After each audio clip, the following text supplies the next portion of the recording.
Они у вас будут в таком окне, но это нужно для того, чтобы вы видели чат. Чат я буду видеть. Да, они будут писать сейчас. Они Я будут сейчас вам писать. заберу. Да, хорошо, Дмитрий. А мне можно говорить уже, да?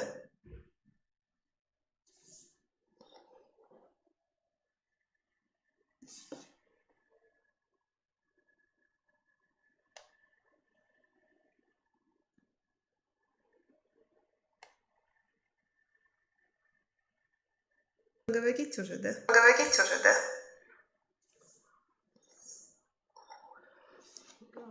I'm glad to.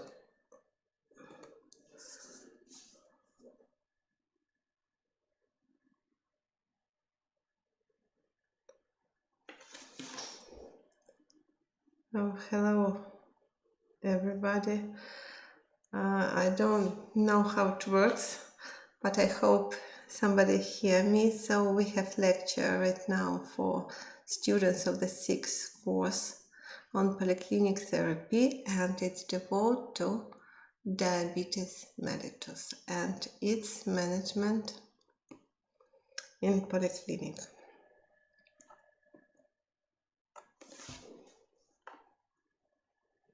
Students of the 6th course on polyclinic therapy, and it's devoted to diabetes mellitus and its management in polyclinic.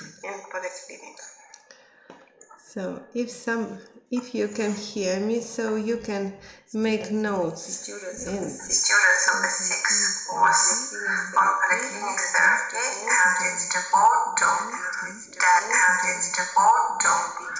diabetes mellitus and its management in polyclinic. So if you can hear me, so you can make notes. Students of the 6th course on polyclinic therapy, and it's devoted to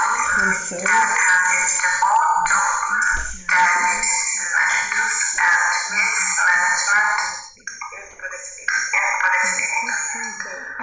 So if you can hear me, so you can make notes. Students of the 6th course on polyclinic therapy, and it's devoted to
So we can continue. I hope you can hear me.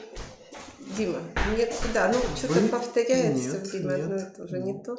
Вам здесь ничего не нужно, вам нужно здесь. Все. Вот, все. Вы смотрите, вы работаете с презентацией, чатом, видео вам не нужно, это просто предпросмотр. Все ясно. То есть... Можно спросить пока, как они слышат, все хорошо? Ага. Я пойду сейчас студентов. Ясно. Дима, ты мне потом поделишься телефоном. Я уже телефон утопила свой. У меня без контактов. Хорошо. So, hello everybody. I hope you can hear me. So, if you have some problems with hearing, so you can make notes, I can see your notes. I want to say hello to everybody. I'm glad to see everybody, not see really, but I hope everybody is just fine, and hope that we'll meet each other in practical classes. So the topic, so I don't know, you stay here or you can stay in your country, so hope that everybody come back here and we'll start regular lessons. So the topic of, if you don't hear, just let me know, okay? The topic of our lecture today is diabetes mellitus. So we can determine it as a chronic state of hyperglycemia due to deficiency of insulin secretion or its action, or both. So as you know it, the name of this disorder comes from the Greek word siphon that implies a lot of urine, and mellitus comes from the Latin word that means honey or sweet. So basically it means the urine was sweet, that's the name. So I need to say that the diabetes is a huge and growing problem, and the number of patients with diabetes grow up from year to year. I just want to show you this picture that said that the number of patients with diabetes from 2013 supposed to increase in 15 years. It will be 55% more. So if in 2013 it was like 382 million people all over the world, and in 15 years we expect about more than 500,000 people. So the number grew, and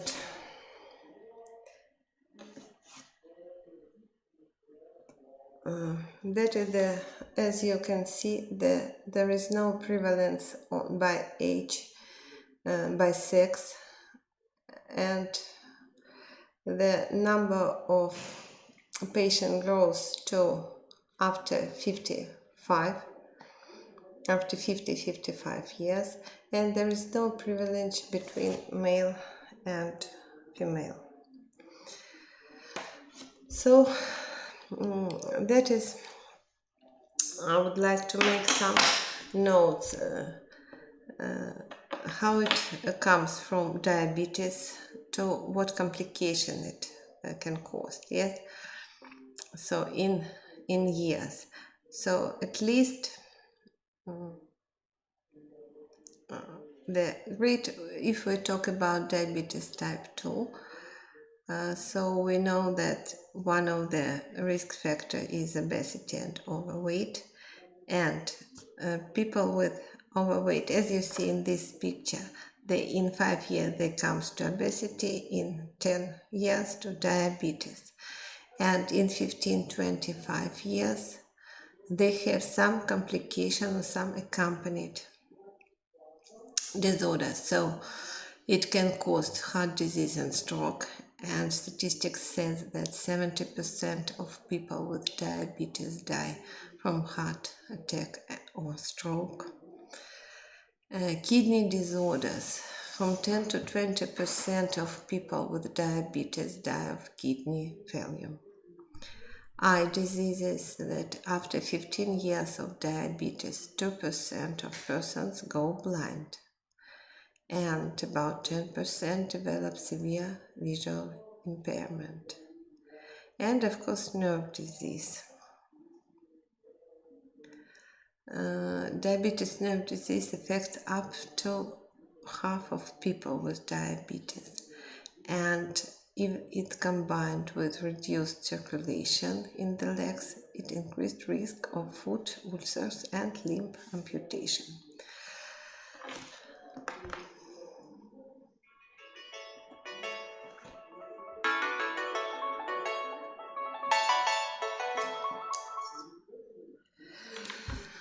So this picture showed the number of people with diabetes by different region.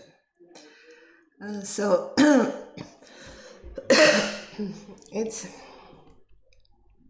about 37 million in North America and Caribbean, about 24 million in South and Central America, about 35 million in Middle East and North Africa, about 60 million people in Europe, about more than 70 people in Southeast Asia, and about 150 million people in Western Pacific. So it makes basically about 400 million people in 2013, and as we'll see right now, the number of it grow up from day to day. So as you see here, almost half of people of diabetes live in just 3 countries. Yes, China, India, and USA. And this fact makes actually very important information, and very important that you will be able to determine diagnosis of diabetes and help people with diabetes manage it, no matter in polyclinic or hospital for outpatient or inpatient care, no matter what specialty you will choose in your future practice, you will meet patients with diabetes very often.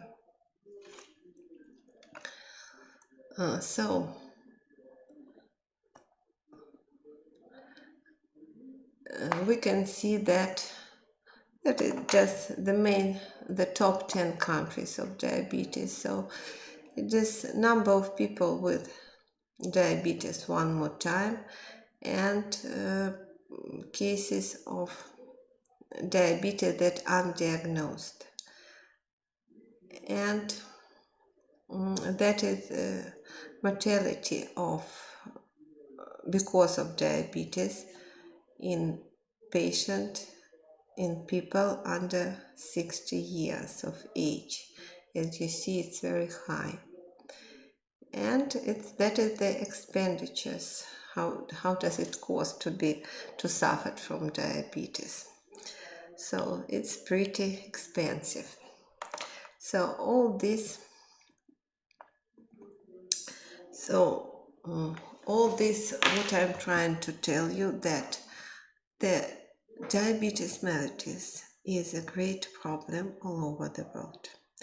A great number of people suffered from diabetes, and there is no way, and the number of people increase from year to year.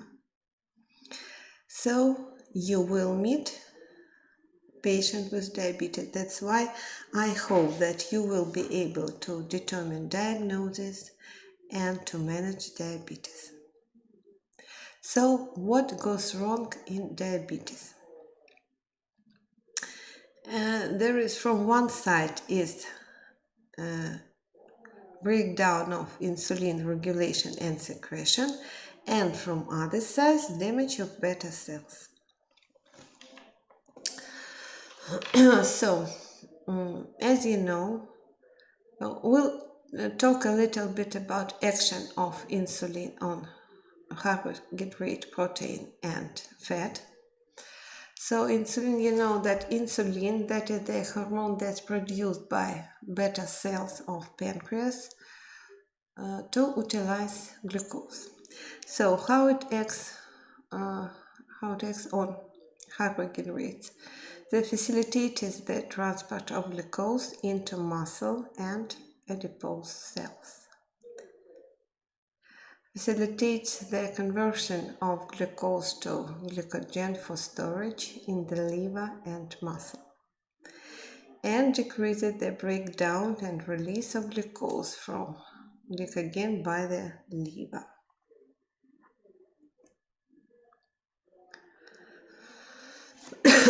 So insulin stimulates protein synthesis and inhibits protein breakdown. So on fat, insulin stimulates lipogenesis, the transport of triglycerides to adipose tissues, and inhibits lipolysis, prevents excessive production of ketones and ketoacidosis. So, in several words, we don't have a lot of time to discuss, so you will probably talk about this disease on practical classes. I hope that you will be on these practical classes. So, I want to discuss very short to remind you what is about pathology of type 1 and type 2 diabetes. So, type 1 diabetes is characterized by destruction of the pancreatic beta cells. So most likely cause of these conditions is genetic or more maybe environmental factors like some viruses. Sometimes we don't know what is the reason for this genetic destruction, and this is abnormal response of the body in which the antibodies are direct work against the normal tissue of pancreas. That damage the beta cells of islet of Langerhans, specific area of pancreas that produce insulin. So what we are talking about in type 1 diabetes is disorder of no production of insulin. No production. And for type 2 diabetes is an adult onset and non-insulin dependent, yes? And there are two main problems related to insulin in type 2 diabetes. First is insulin resistance, the point of and the base of metabolic syndrome. So it means that insulin do not bind with the special receptors on cell surface, and impaired insulin secretion. Yes, insulin secreting glands release a regular amount of insulin. So basically the amount of insulin increase in blood and it's not utilized glucose, so the level of glucose increase too. That is type 2 diabetes. That's how it can looks in picture. Yes, a normal process, and in diabetes in phenomenon of insulin resistance. So it's stomach, yes, and intestine break down carbohydrates and food to glucose. Glucose enters the bloodstream, and gastric hormone promotes insulin secretion to respond to glucose. Pancreas is supposed to produce insulin, and it depends. In type 2 diabetes too much, in type 1 no production of insulin, and glucose is unable to enter the body cells effectively, so it grinds up to the bloodstream. So it's just in picture how it happens. The next thing, how we can classify diabetes mellitus. The general classification, we divide it in several types. Type 1 diabetes mellitus. It is due to insulin deficiency and is formally known as type 1 or insulin-dependent diabetes mellitus or juvenile onset diabetes mellitus. And type 2 diabetes is combined insulin resistance and relative deficiency in insulin secretion, and is frequently known as type 2 or non-insulin dependent diabetes or adult onset diabetes.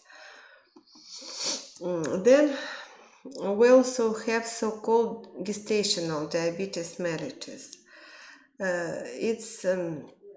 It develops during some case of pregnancy and usually disappeared after pregnancy, but the effect of gestational diabetes at women put these women in risk group of development of diabetes mellitus later. And there are some other types of diabetes, so-called secondary, and other specific types, like genetic defects of beta cell function, like genetic defects in insulin actions, like diseases of exocrine pancreas, pancreatitis, pancreonecrosis, different endocrinopathies. That can cause drug or chemical induced, some infections, some viral infections especially. There are also uncommon forms of immune-mediated diabetes and some genetic syndrome that associated with diabetes or accompany with diabetes. So very short, I would like to come back to and make some notes on etiology of type 1 and type 2 diabetes. So as for type 1 diabetes, there is autoimmune disease. It's selective destruction of beta cells by T cells, as we already mentioned that immune system attack beta cells as genetic foreign genetic material, and it can cause of autoimmune attack, and both genetic and some environmental factors are important. So we can basically put this type of diabetes to autoimmune disease. That means that we actually don't really know what is the reason. So there are some environmental factors and some genetic factors. In some people, they put together and we have diabetes mellitus. It can be Coxsackie mumps or rubella virus. It can be some nutrients like cow milk. But as a result of this, yes, these factors, environmental factors, are just triggers, and together with genetic predisposition, it causes development of destruction of beta cells. Type 2 diabetes, as we said already, the cells dysfunction and impaired insulin action. So as a result of impaired, we have increasing of glucose production and decreasing of its utilization. So impaired insulin secretion. So in both cases we have increasing of glucose level in blood. So for type 2 diabetes, response to insulin is decreased. Glucose uptake decrease in muscle and fat, and production of glucose in liver increased. The mechanism of insulin resistance is unclear. So, and again, both genetic and environmental factors are involved.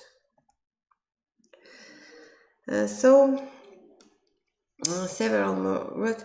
I'm sorry, can you hear me? If you, can you hear me, and can you see the picture, the slides?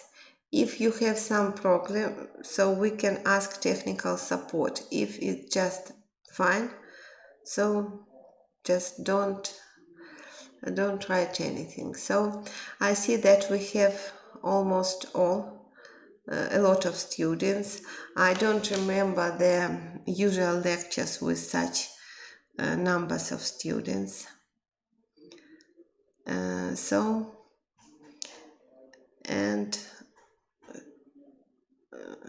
Hope everybody is just fine. So risk factors for type 1 diabetes. Genetic predisposition.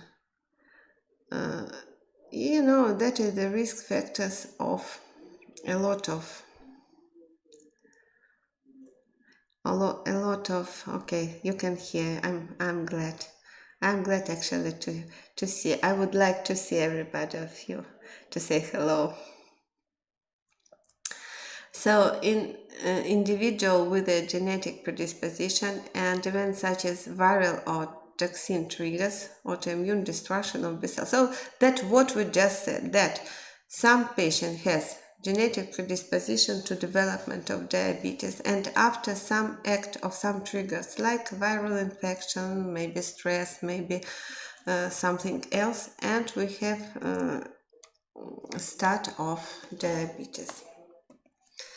So risk factors for type 2 diabetes. Of course, family history. Of course, obesity. And some habitual physical inactivity. That actually the problems of physical inactivity, that is the problem of last years, because we have computer, we have gadget, and we don't move that much because we have a lot of possibility to like remote, so that's why that is actually the problem. And then one risk factor is hypertension. So people with high blood pressure also in group risk of diabetes. Previously identified impaired glucose tolerance or impaired fasting glucose. Yes, and I would add to this group of risk factors gestational diabetes mellitus. As we said, that women with diabetes with high blood sugar level during pregnancy are in risk group of development of diabetes, and of course hyperlipidemia and dyslipidemia. So diagnostic criteria. I don't think that it's changed last years, so it's all about the same. So criteria for diabetes is symptoms of diabetes plus increase of glucose plasma concentration more than 11.1 or from 11.2 millimole per liter, or microgram more than 200 micrograms per deciliter, that if you use these data. Then fasting plasma glucose more than 7.0 and 2-hour post-load glucose more than 11.1. Or we actually add to diagnostic criteria glucosylate hemoglobin. In general, the medium level of glucose during last 3 months. And for diabetes, criteria for diabetes is supposed to be more 6.5% and more. What we have, what is important, that only one test, no matter what level of sugar you will determine, doesn't meet diabetes mellitus. So if you have patient with diabetes and you suggest diabetes, you're supposed to make test at least twice and be sure that that is a really high blood sugar level. If you determine high level of plasma glucose more than 7 but less than 11.2, you actually can make glucose intolerant test, or actually 2-hour post-loaded glucose. It means that you give patients 75 grams of glucose, or as an equivalent 100 grams of sugar, and check blood sugar level the same way, no matter capillary or venous blood, but the same, and check it in 2 hours. So if it will be from 7.8 to 11.1, we call it impaired glucose tolerance. If it's less than 7.8 millimole per liter, it's normal. And if it's higher than 11.1, we call it diabetes. So very informative and very easy test.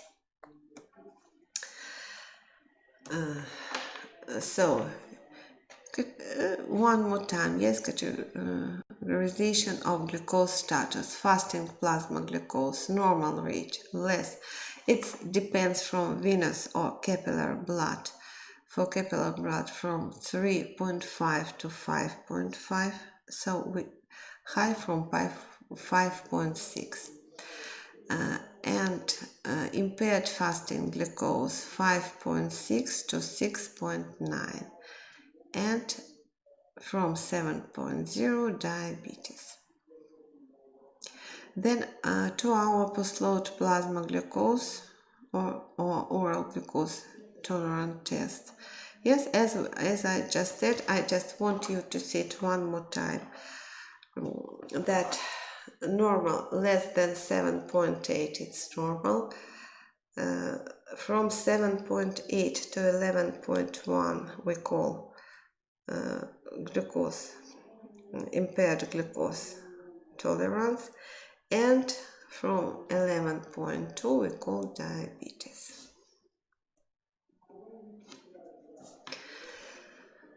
So a clinical presentation for type 1 and type 2, it can be close. The only difference is the clinical symptoms are close, but the difference from age and actual mechanism of development. So that is the how you can change it on clinical symptoms.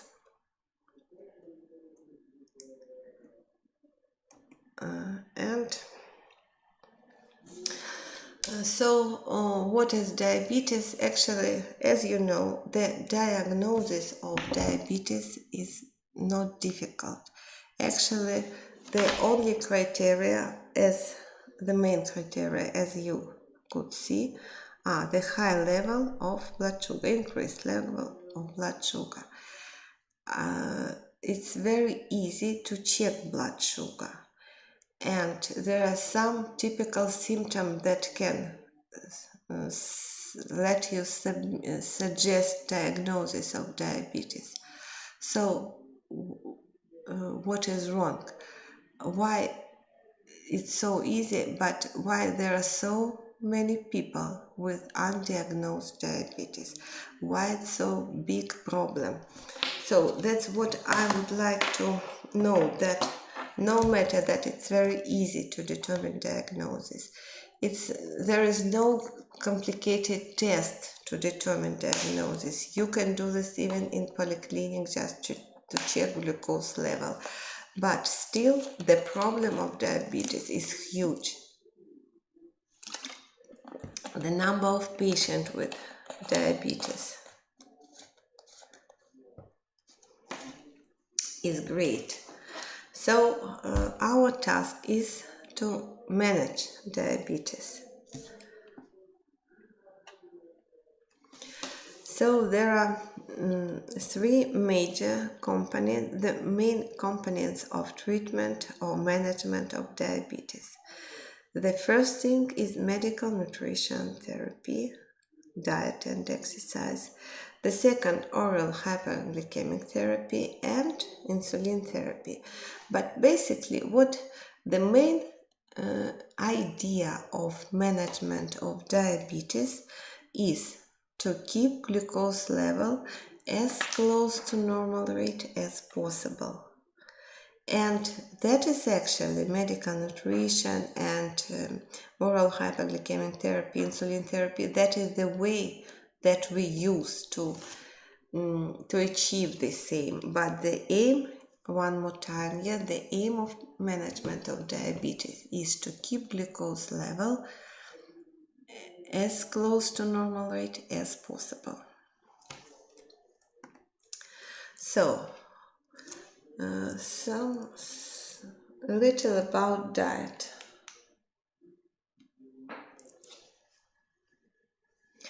So diet is a basic part of management in every case. So no matter what type of diabetes, no matter what kind of therapy patient gets, you need to explain him or her how it is important to keep diet.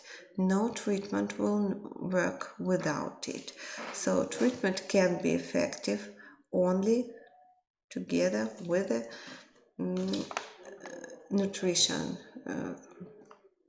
So that is the in picture what it's better to eat, what better not to eat in the diagram. So dietary treatment should aim at ensuring weight control for type 2 diabetes. It's decreasing weight. For type 1, just weight control. Providing nutritional requirements, allowing good glycemic control with blood glucose levels as close to normal as possible, and correcting any associated blood lipid abnormalities. So, there are some principles that recommended in diet for people with diabetes. First, dietary fat should provide from 25, not more than 35% of total intake of calories. But saturated fat intake should not exceed 10% of total energy. Cholesterol should be restricted and limited to 300 milligrams or less per day. The next principle is protein. Protein intake can range between 10 to 15% of total energy. And you need to remember that for some specificity for children and pregnant women, yes, it's supposed to increase because it's growing organism, and protein should be reduced, and protein should be derived from both animal and vegetable sources. And as for protein, if we talk about patient with a problem, kidney problems, with decreasing of kidney function, so the number protein will supposed to be decreased. Then carbohydrates is provide for more than half, 50 to 60% of total calorie content of the diet. Carbohydrate should be complex and high in fiber. So it will mean that patient with diabetes supposed to decrease or actually avoid glucose and switch it to complex carbohydrates like vegetables, for example.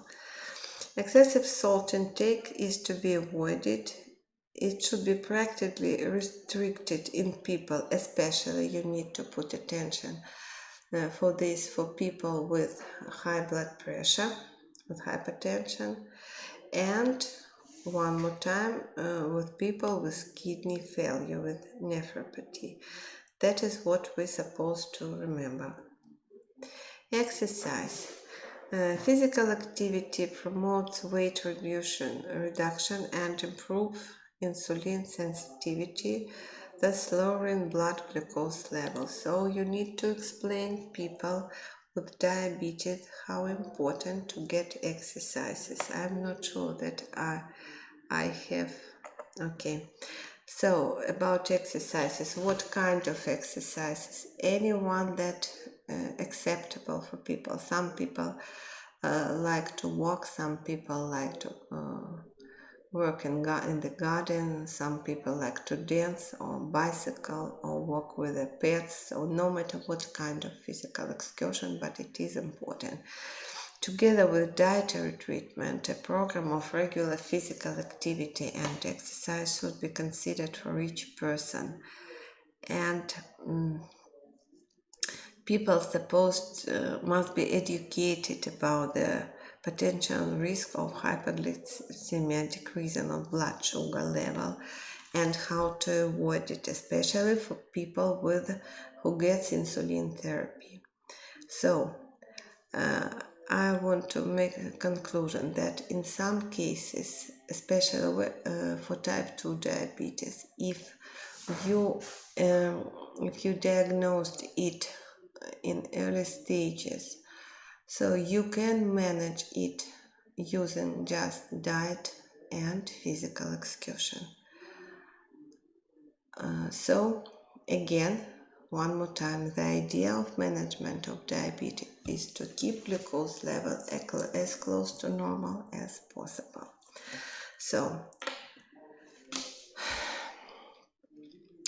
if just diet and physical excursion doesn't help to keep glucose level in normal range, and it's still high, so the next step in management and treatment of diabetes is oral anti-diabetic agents. We have here several groups, and we'll discuss later what is how better to start. So there are bigonides, then sulfonylureas and non-sulfonylureas insulin secretor, so the substance that stimulate production of insulin. Then alpha-glucosilate inhibitors, then TZDs and DPP-4 inhibitors. So that is the main groups that we use in treatment of diabetes. You need to remember that as we talk about diabetes type 2. For type 1 diabetes, we don't use any of it. For type 1 diabetes, we substitute impaired secretion of insulin.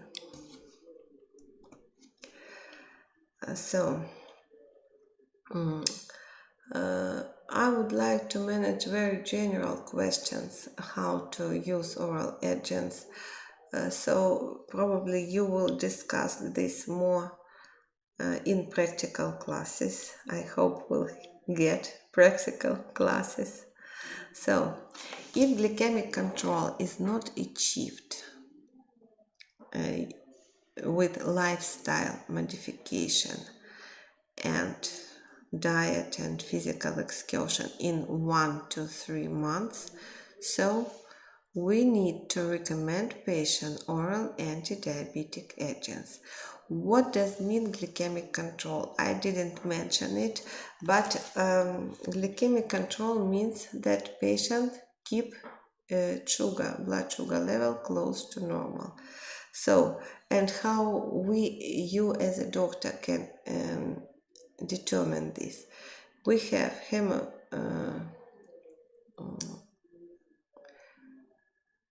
glycosylate hemoglobin. So the normal rate is for usual people 5.9%.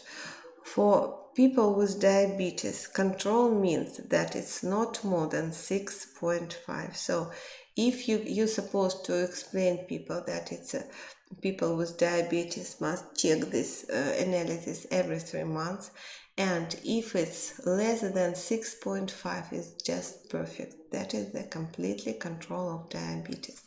Or fasting glucose less than 7.0 millimole, or so that is what we mean control.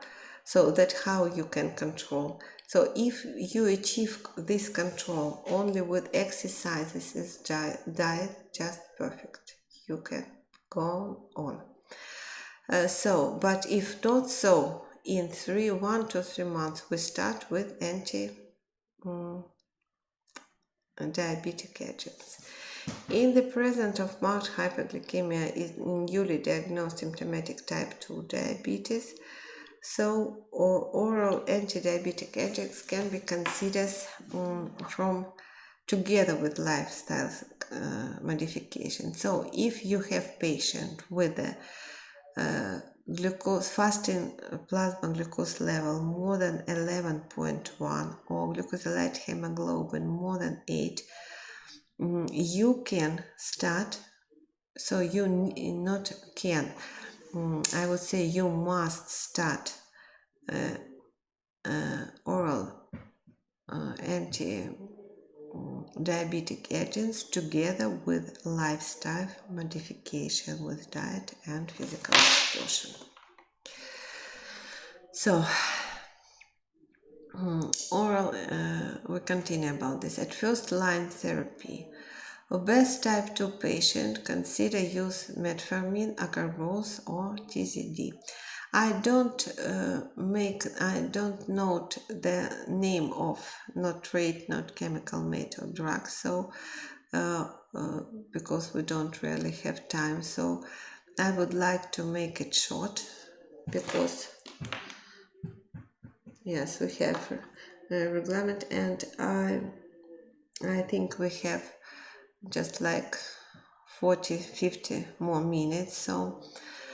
So for first line therapy, obese type 2 patients, consider use of metformin, acarbose. Yes, non-obese type 2 patients, type 2 of diabetes, of course, yes, patients, consider the use of metformin or insulin secretagogues. So for most patients with type 2 diabetes, metformin, that is the drug of choice, especially in overweight patient, but for most of the patient, we start from using metformin, except the patient probably with a high level of kidney failure. We don't start with it. So if monotherapy fails, we use combination of TZD, acarbose and metformin. And if targets are still not achieved, we use another. So we can combine 3 to 4 oral agents if we not achieve the aim. So combination oral agents is indicated in newly. So it means that we start from combination in case of newly diagnosed symptomatic patient with glucosylate hemoglobin more than 10, patients who are not reaching targets after 3 months of monotherapy. So, as you see, combination of oral agents and insulin. If targets have not been reached or achieved after optimal dose of combinational therapy for 3 months, or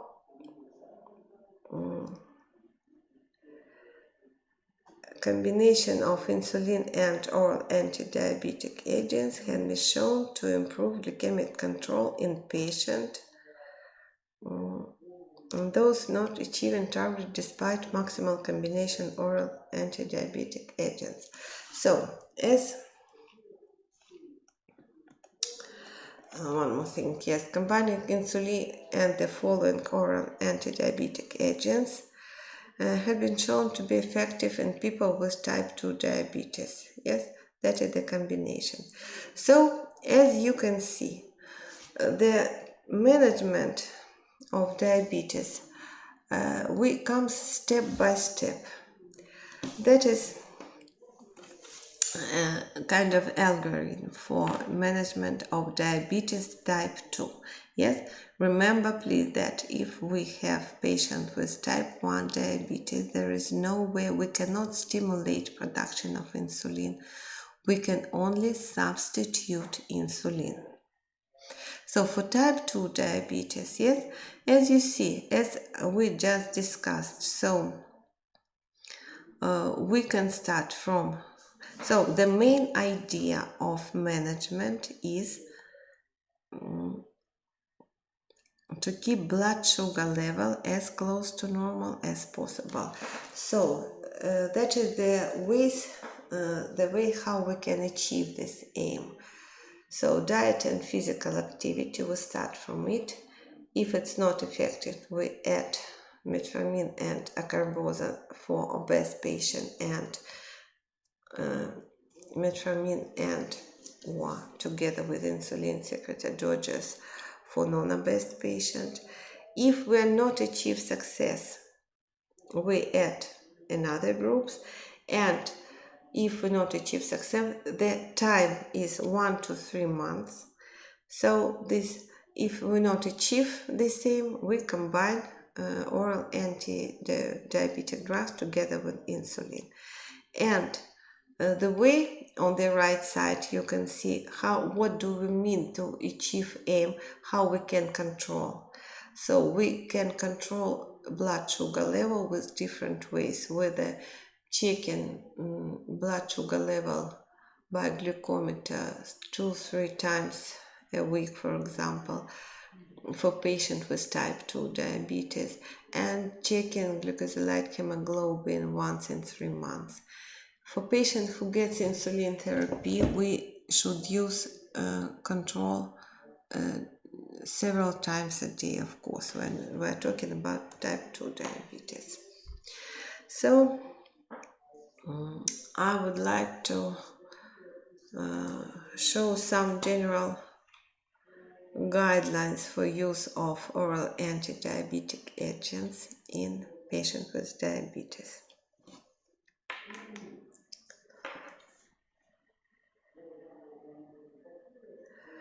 So in elderly non-obese patients, short-acting insulin secretagogues can be started, but long-acting sulfonylureas are not to be avoided. And remember that you need to check renal function, because there are 2 groups of drugs that have some limitation for patients with renal failure. Oral anti-diabetic agents are not recommended for diabetes and pregnancy, so the only thing that we can use at pregnant women is insulin therapy. Oral anti-diabetic agents are usually not the first-line therapy in diabetes diagnosed during stress, such as infection. So for this situation, yes, we use insulin therapy. And one more thing. So as you see, for type 2 diabetes, we usually start from lifestyle modification, from diet, physical exertion. Then we add anti-diabetic oral agents, monotherapy or combination. But there are some situations that we start from insulin therapy for patients with type 2 diabetes. For example, most likely that is the situation when we diagnose diabetes in stage of complication. For example, patient became blind and after fact we determined diabetes. So in this case, our patient, for example, was amputated.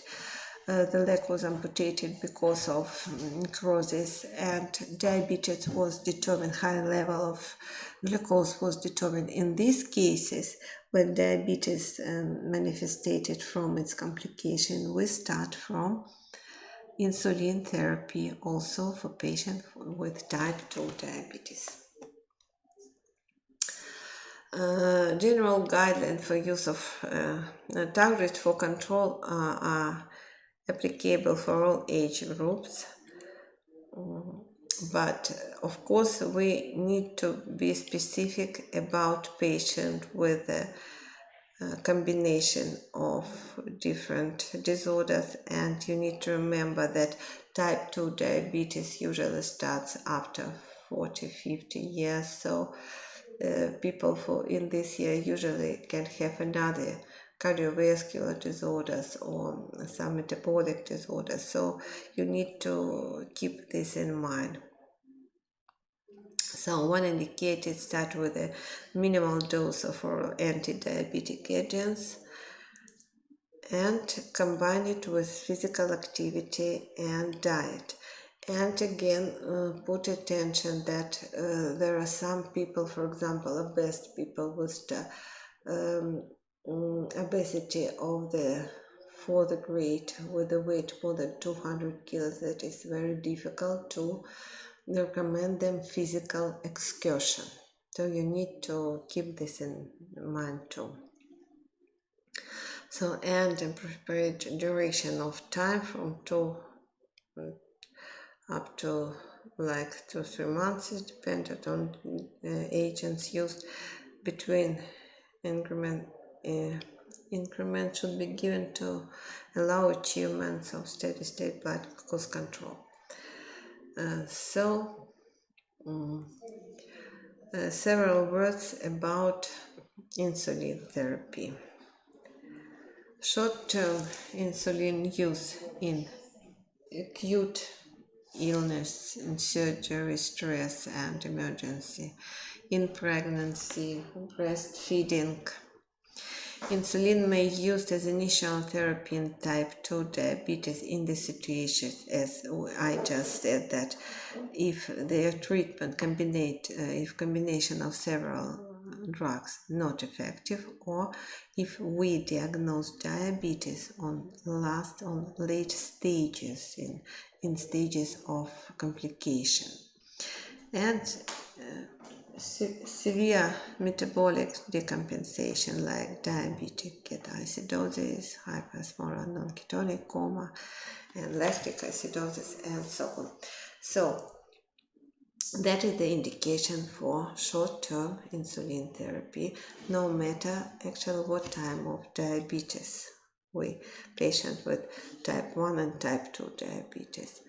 Then long-term insulin therapy use if targets have not been reached after combination of therapy with oral anti-diabetic drugs. So we can add, and we can combine anti-oral diabetic drugs with insulin therapy. It is possible.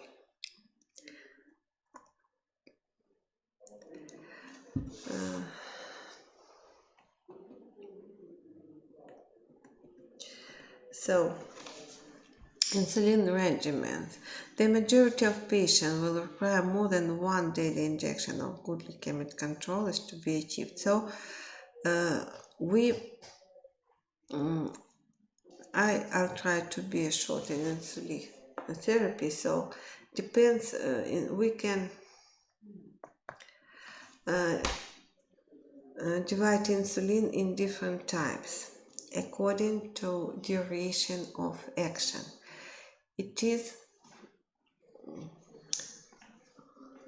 so we have long-acting and short-acting insulin, and we, in general, for patients with type 2 diabetes, most likely we use long-acting insulin together with combination of oral anti-diabetic drugs to achieve control of blood sugar level. For patients with type 1 diabetes, we're supposed to substitute insulin, so we usually use combination of short and long-acting insulin. So what is important? To explain patient, to educate patient about how to use this, yes, short of insulin, so, and how it, for example, if we have a rapid acting insulin, yes, so it start to work in 10-15 minutes. So you need to explain patient that he or she is supposed to eat in 10 minutes because or its blood sugar level fall down. That peak of this peak is in 1.5 hours and duration about 3 hours. So patient suppose with type 1 diabetes, we explain him that he use this insulin shot before every meal. And for example, extending long-acting insulin that onset 90 minutes and have no peaks and duration 24 hours. That is like we usually combine short-acting or rapid-acting together with intermediate and long-acting. So the general dose of insulin for patients with type 2 diabetes can be like 10, 15, 20 units. And for patients with type 1 diabetes, you need to understand it can be like 45, 50, 60 units. So,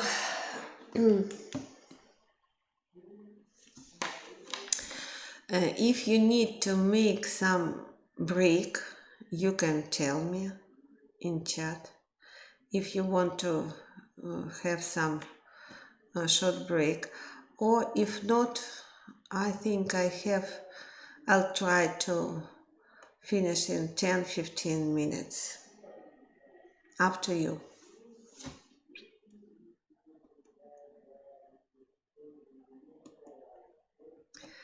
So as far as I understand, you don't need break. No?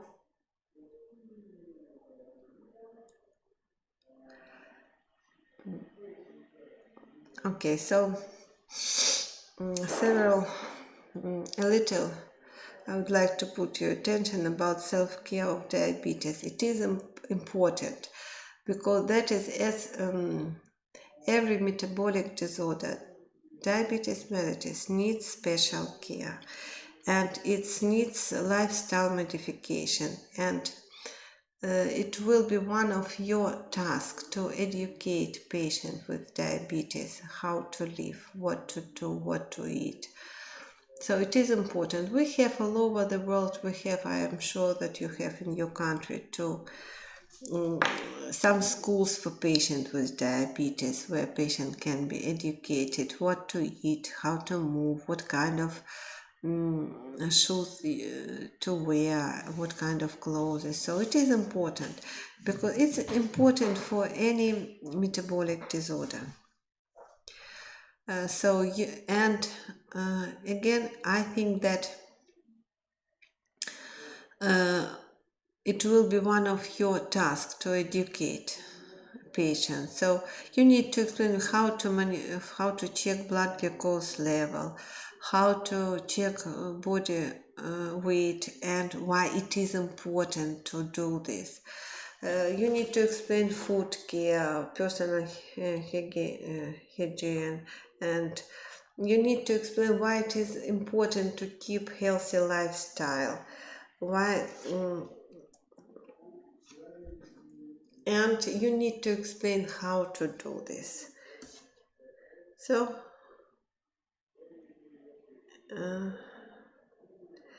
and I think if we talk about this, I think to make note, we still have like 10 minutes, right? I'll try to be short. I understand that it's difficult to hear more than 1 hour. Believe me that I completely understand you. Did everybody come back here or somebody hear me from India?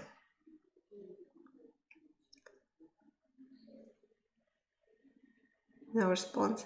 So that is the 6th year of education, right? Oh,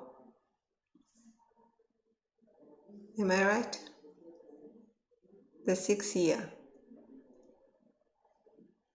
Okay, I hope we'll see on practical classes. So there is about self-care and diabetes. What I would like to mention is you need to explain patient about some complication or some in India. So I'm going to come back here. A lot of still no one come back from. No, it can be true. I have group in next year or next week. So a lot of listening.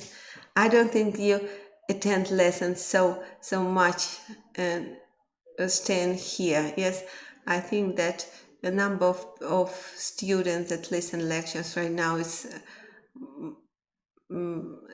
much more than we get when you stay in the auditorium, right? Okay, still. So I would like to be, if you have, if it's possible for you to make copy or something, I don't know. So I would like to put attention in some some special condition that you need to educate patient. So it's like hyperglycemia, yet what else can cause it? Too much insulin, right? And symptoms, it's tachycardia, palpitations, sweating. It's not, most of the time, it's not dangerous, yes?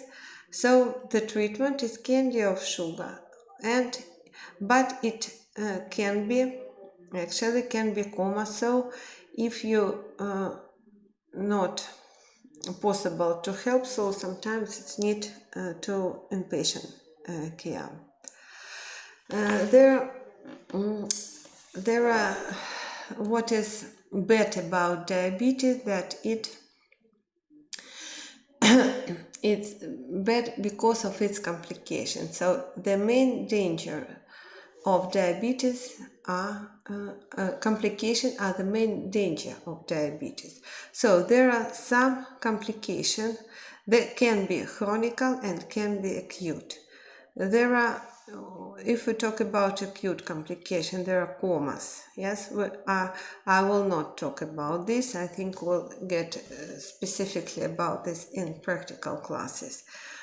Then we have some chronic complication, yes, like diabetes retinopathy. As you can see, yes, it's diabetic nephropathy. So what I would like to say about retinopathy, that like 10%, 20% of blind people suffered from diabetes. It's American statistic, and it means that 20% of blind people became blind because of diabetes, and particular from diabetic retinopathy. Then diabetes nephropathy. That is the very frequent and the most dangerous from my point of view chronic complication of diabetes, because as you see, from 30 to 40% of all type 1 diabetes patients develop nephropathy in 20 years, and 15 to 20% of type 2 diabetes. It's manifested as microalbuminuria and progressive diabetic nephropathy, leading to end-stage renal disease. So you need to understand, if patient with diabetes manifestate with diabetes nephropathy, the end is dialysis. There is no way to manage it. So the only thing that you need to explain is to prevent, if possible, to prevent development of nephropathy. And as I said already, the only way to prevent it is blood sugar level control. All the same. No, it just know that all patients with diabetes supposed to be checked on development of this possible complication. We need to control, yes, and the way to prevent risk of complication is to control blood sugar level. And we also see inhibitors are recommended to decrease the progressive of nephropathy and neuropathy.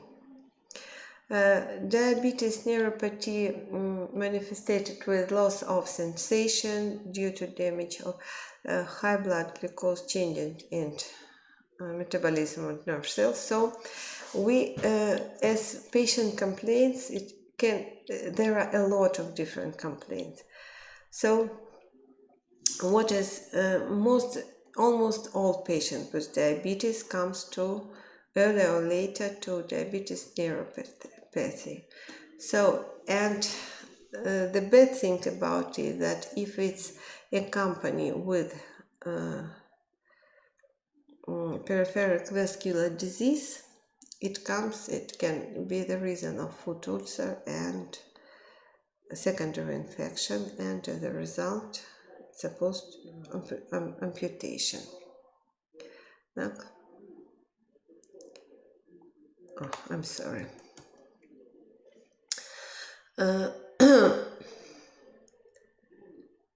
So I think I'm almost done. So there is something I think that it's very difficult to put in one lecture the materials. There are so many materials, and it's very difficult to put it in one lecture. So I hope that we'll discuss this on practical classes. Yes, I just want to know gestational diabetes. Yes, about just several words. That is the diabetes that we diagnosed at pregnant women during pregnancy, and in most of the cases it's finished after delivery, but as I said already, the gestational diabetes put these women in in risk of development of diabetes. So what is the management? It's dietary control. Usually it is enough diet and exercises, and in case of non-effectiveness, not possible to achieve normal blood sugar level, we use only insulin therapy. So remember, pregnancy, only insulin therapy. Then acute complication of diabetes. So all kinds of diabetic comas, no matter are the indication to deliver patient in inpatient care. So patients supposed to be delivered in the hospital. There is no way to manage this situation at home.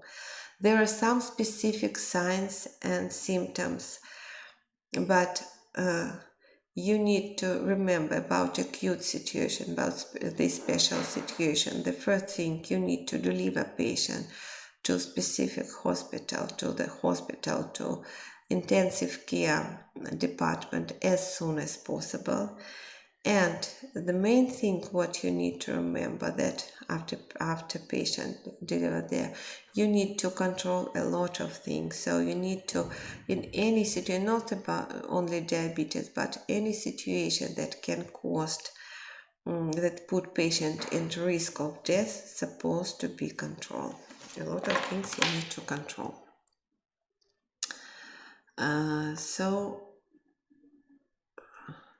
And I would like to I'm almost done. And at the end of my lectures, I would like to tell just several words about diabetes. So the first thing, the thing that we discussed already, diabetes is a widespread disease. No matter what specialty you will choose, you will meet patients with diabetes.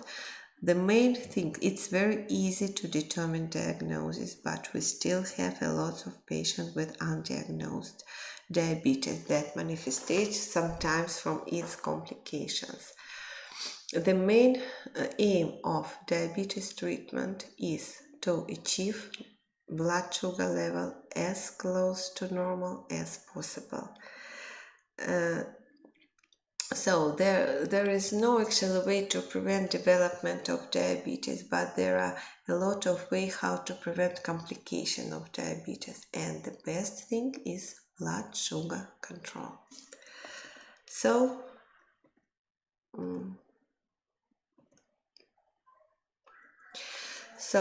I would like to tell again that I'm very glad to see everybody. I hope to see you personal in time. I hope that everybody will come back here to continue your study.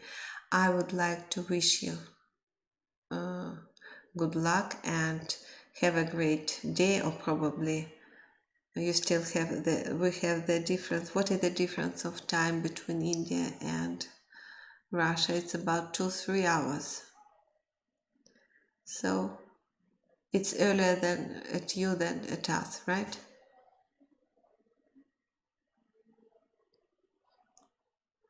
So take care, please, and we'll see tomorrow at the same time. I will read you lectures on metabolic syndrome.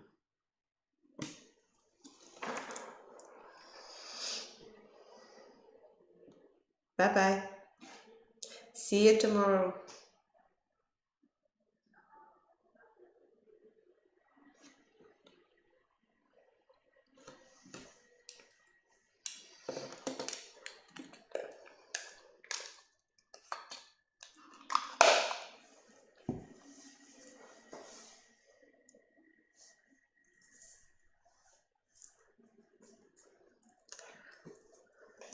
I don't think I have so many students in my lectures staying here.